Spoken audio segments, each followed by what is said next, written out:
Hello friends, welcome to my YouTube channel. So today in this video I am going to show you how to remove the added fingerprint lock from this device.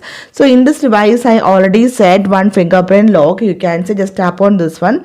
It is unlocked. So let me show you how to remove this added fingerprint lock from this device. For this, go to settings and scroll down, tap on the option security and privacy, then tap on the option device unlock, then tap on the option fingerprint. So here we need to enter our current screen lock. Okay, then here you can see finger 1 is here. So to remove this one, tap on the delete button, tap on this one, then you will get one confirmation. Okay, read this one and tap on delete. Now you can see that is deleted in your lock screen. Now you can see there is no fingerprint scanner. Just swipe up. So here we need to draw our pattern. So simply in this way you can delete or remove the added fingerprint lock from this device. So hope you guys enjoy this video. Thank you for watching. Thank you. Bye bye.